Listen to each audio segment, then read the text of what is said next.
Thank you very much, gentlemen. General Dunford, as Chairman McCain just pointed out, most of the fatalities and civilian casualties in Syria are caused by Bashar Assad's barrel bombs and air attacks. Do you agree that we have the capability to take out Assad's air force? I do, Senator. And why have we not done so? We have not declared war on the Syrian regime, Senator. Well, you're not saying it would take a congressional declaration of war to take that action? I think it would take the president directing us to do that, Senator. Okay, so I wonder why the president has not directed us to prevent these civilian fatalities and casualties by taking out Assad's air force. The task he's given us militarily is against ISIL, Senator. What would be your recommendation in that regard? Specifically as to whether attack the regime. As to whether we should take out the air force that is causing the majority of the civilian fatalities and casualties. Yeah, Senator, I'd prefer not to give that recommendation in public. That's a policy recommendation that if I was going to provide that, I'd provide it to the president in private. Okay. Secretary Carter, you said Assad cannot be part of the future. Is that the explicit view of the President of the United States?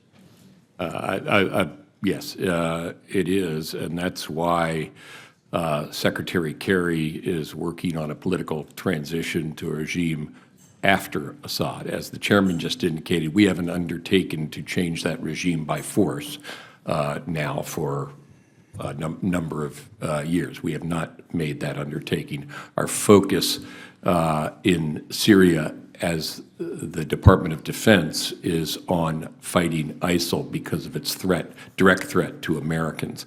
But with respect to the tragedy, the civil war in Syria, we're working on that political transition, but it's a political transition.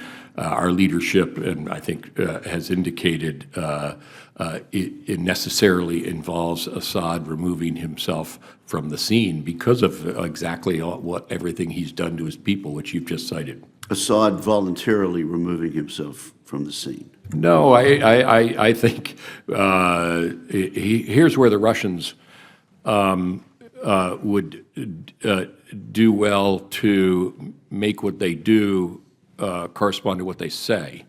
And that is to move the political transition forward, use the leverage that they have and that they've gained by intervening on Assad's side to end the civil war and get Assad to step aside while keeping some structure to the Syrian government that can then marry up to moderate opposition whom we support and create a life and a government for the people of that shattered country. Well, we certainly have seen that out of the Russian leadership. Let me just ask, there were reports last December. There was an article in Bloomberg saying Obama no longer seems sure Assad should go. I think what you're saying is that that's not accurate. And so let me just make sure, is the president ruling out somehow working with the Assad regime against ISIS in the short term? We have not worked with them. They've shown no inclination to work with us. We're not planning to do that. Is there a debate within the administration about that? I've not heard that idea broached. Mr. Secretary, a number of European parliamentarians I've spoken with in recent months have told me in private that they wish Europe had worked with us on Syria back in 2013, and frankly, I wish Congress had been more resolute in that regard also back in 2013. Senator Cotton was a voice in the wilderness at that time. But now that our NATO allies in Europe face the chaos of an unprecedented migrant influx, do you believe NATO could help in substantive action against ISIL, and how could they be helpful?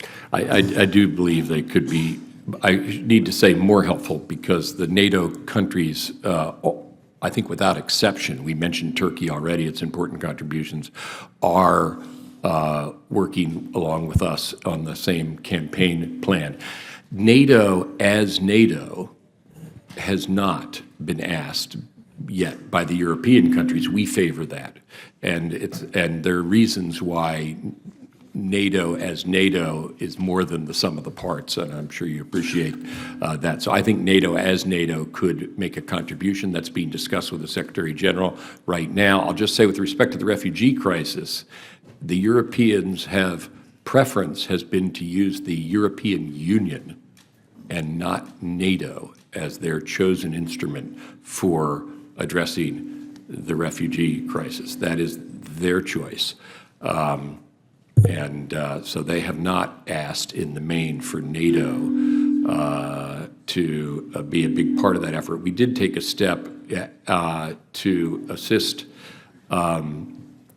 when I was in Brussels a few months ago to bring the Turks, the Greeks, and the Germans together to work some naval operations in the Aegean Sea aimed at deterring smugglers from using the Aegean to bring people from Turkey to Greece. That's had some success. But the Europeans in the main, this is their choice, have wanted the European Union, not NATO, to address the refugee situation. Thank you.